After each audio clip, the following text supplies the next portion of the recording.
नमस्कार साथियों, स्वागत है आपका अपने यूट्यूब चैनल विद्या संचार क्लासेस पे। आज हम अपनी इस वीडियो में दक्षिण अमेरिका महाद्वीप का अगला पार्ट देखेंगे। पिछले 3 पार्ट अगर आप लोगों ने नहीं देखा है तो प्लेलिस्ट बना दी गई है, उसको एक बार जाके ज़रूर देखें। मैप के माध्यम से सारी चीज़ें समझाई गई हैं और बहुत आसान तरीके से समझाई गई हैं, आपको बहुत अच्छा लगेगा। अगर आप लोगों ने नहीं देखा तो उसको ज़रूर देखिए, आप देखेंगे किसी भी एग्ज़ाम के लिए बहुत महत्वपूर्ण है। ज्योग्राफी को हम लोग मैप के माध्यम से ही देख रहे हैं, सारी चीज़ें आसान करते हुए। तो आइए देखते हैं दक्षिण अमेरिका महाद्वीप में आगे। दक्षिण अमेरिका महाद्वीप में ये कोलंबिया देश है, मैप के माध्यम से आपको पहले ही बता चुके हैं। कोलंबिया देश में 95% पन्ना या मरकत नामक धातु पाई जाती है।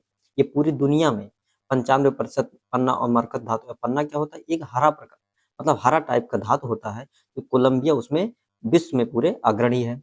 आगे देखते हैं। गुयाना, गुयाना की राजधानी है जॉर्ज टाउन। क्या है? जॉर्ज टाउन है। तो जॉर्ज टाउन क्यों प्रसिद्ध है? चीनी, बॉक्साइट, चावल और हीरे के निर्यातक केंद्र के रूप में जॉर्ज टाउन जाना जाता है। ये समुद्र का तटीय शहर है। गुयाना का एक बंदरगाह शहर भी है। आगे देखते हैं। इक्वाडोर की राजधानी क्वेटो। इक्वाडोर की राजधानी क्या है? क्वेटो। ये भूमध्य रेखा पर स्थित शहर है। ये क्यों प्रसिद्ध है? सूती वस्त्र उद्योग के लिए प्रसिद्ध है और तकनीकी संस्थान के लिए प्रसिद्ध है। आगे देखते हैं, नीचे आते हैं हम लोग। 2 शहर हैं, एक रोजारियो और वाहिया ब्लांका, ये अर्जेंटीना में। अर्जेंटीना की राजधानी यहीं पे स्थित है, ब्यूनस आयर्स। तो ये सब क्यों प्रसिद्ध है? मांस मांस उद्योग के लिए प्रसिद्ध है। क्यों प्रसिद्ध है? मांस उद्योग के लिए प्रसिद्ध है। पंपास घास के मैदान उत्तरी क्षेत्र में पाए जाते हैं अर्जेंटीना के, जो गेहूं उत्पादन के लिए बहुत प्रसिद्ध है। और यहाँ पर पशुपालन भी बहुत बड़े पैमाने पर किया जाता है। पूरी दुनिया में मांस के निर्यात में नंबर 1 पर अगर कोई देश है तो वह है अर्जेंटीना। कौन सा देश है? अर्जेंटीना मांस के निर्यात में दुनिया में सबसे ऊपर है। आगे देखते हैं। दक्षिण अमेरिका में ये पश्चिमी तट पर एंडीज पर्वत से लगा हुआ जो पतला सा देश फैला हुआ है, इस देश का नाम है चिली। हम पहले भी बता चुके हैं और ये दुनिया का सबसे लंबा देश है। चिली के उत्तर में एक मरुस्थल पाया जाता है, आटाकामा मरुस्थल। तो आटाकामा मरुस्थल जो है, ये दुनिया का सबसे शुष्क मरुस्थल है। शुष्क मरुस्थल क्यों है? क्योंकि आटाकामा मरुस्थल जो है, चिली के पश्चिम में समुद्र से लगा हुआ क्षेत्र है और आटाकामा मरुस्थल के पूर्व में एंडीज पर्वत श्रृंखला है। तो एंडीज पर्वत श्रृंखला दुनिया की सबसे लंबी पर्वत श्रृंखला है। तो पूर्व पूर्व की तरफ से जो आर्द्र पवनें आती हैं वर्षा को लेकर, एंडीज पर्वत उन पवनों को रोक लेता है और अपने पूर्वी ढलानों पर वर्षा कराता है, जिससे एंडीज पर्वत का पश्चिमी हिस्सा जो है ये शुष्क रह जाता है। इसीलिए ये जो मरुस्थल का विकास हुआ है आटाकामा, ये दुनिया का सबसे शुष्क मरुस्थल है। इसी आटाकामा मरुस्थल में एक शहर है, अरीका शहर। कौन सा शहर? उत्तरी चिली का उत्तरी शहर है जो अरीका। अरीका को दुनिया का सबसे शुष्क शहर कहा जाता है। ये एक बंदरगाह शहर भी है और अरीका को घोस्ट सिटी भी कहा जाता है।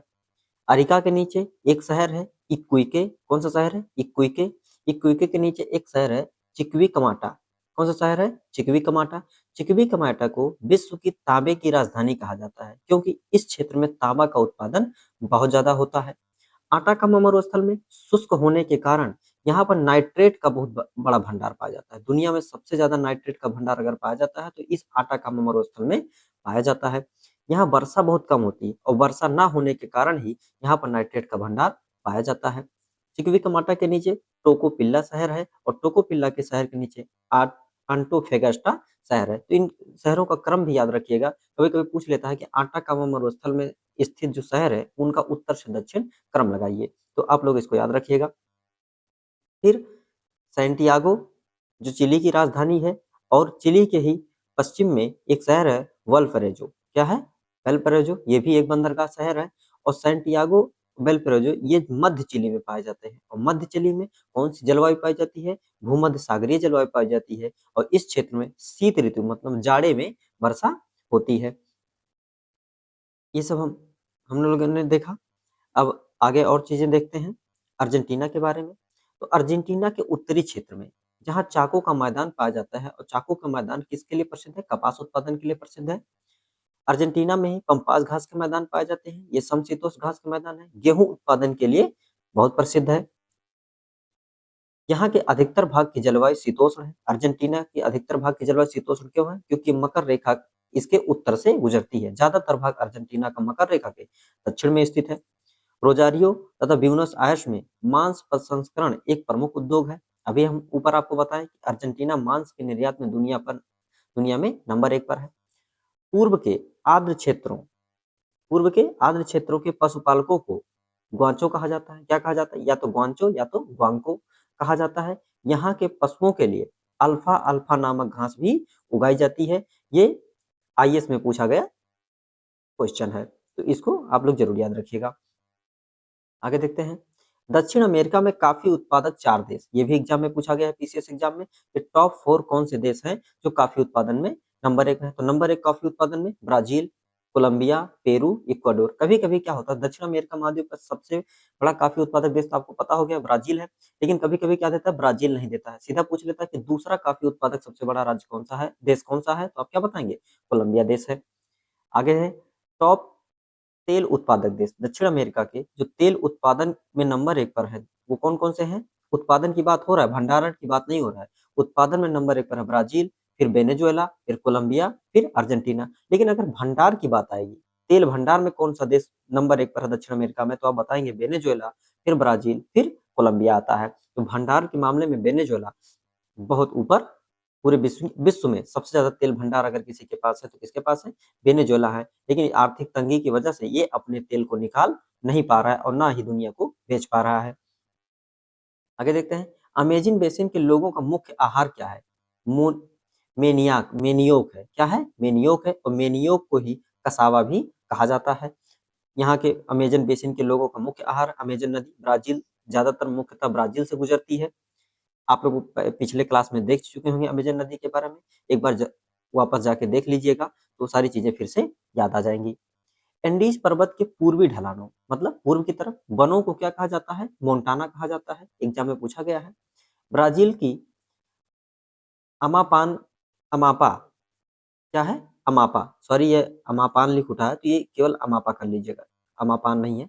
अमापा की खान जो है ये मैग्नीज की खान है। विश्व में मैग्नीज की खान के रूप में प्रसिद्ध है अमापा की खान। आटाकामा मरुस्थल में नाइट्रेट के भंडार हैं, पहले ही बता चुके हैं। सर्वाधिक मछली पकड़ने वाला देश कौन सा है? पेरू है। आगे है मध्य चिली में भूमध्य सागरीय जलवायु पाई जाती है, इसीलिए यहाँ जाड़े में वर्षा होती है। हम पहले ही ये सब चीजें आपको बता दिए हैं। तो आशा करता हूँ ये वीडियो आप लोगों को पसंद आई होगी। चैनल में नए हैं तो लाइक कर दीजिए और सब्सक्राइब कर दीजिए और शेयर कर दीजिए, और वीडियो को आप लोग पूरा देखा करिए। तो ये महाद्वीप आप दक्षिण अमेरिका महाद्वीप पढ़ चुके। इससे पहले हम लोगों ने ऑस्ट्रेलिया महाद्वीप पढ़ा था। अब हम कोई दूसरा महाद्वीप शुरू करेंगे। दक्षिण अमेरिका महाद्वीप आप लोगों का खत्म हो गया। बार बार देखिएगा तो मैप के माध्यम से सारे देश आपको याद हो जाएंगे, और देशों की कुछ जो चीजें और बताई गई हैं सारी चीजें आपको मैप के माध्यम से याद हो जाएंगी। धन्यवाद।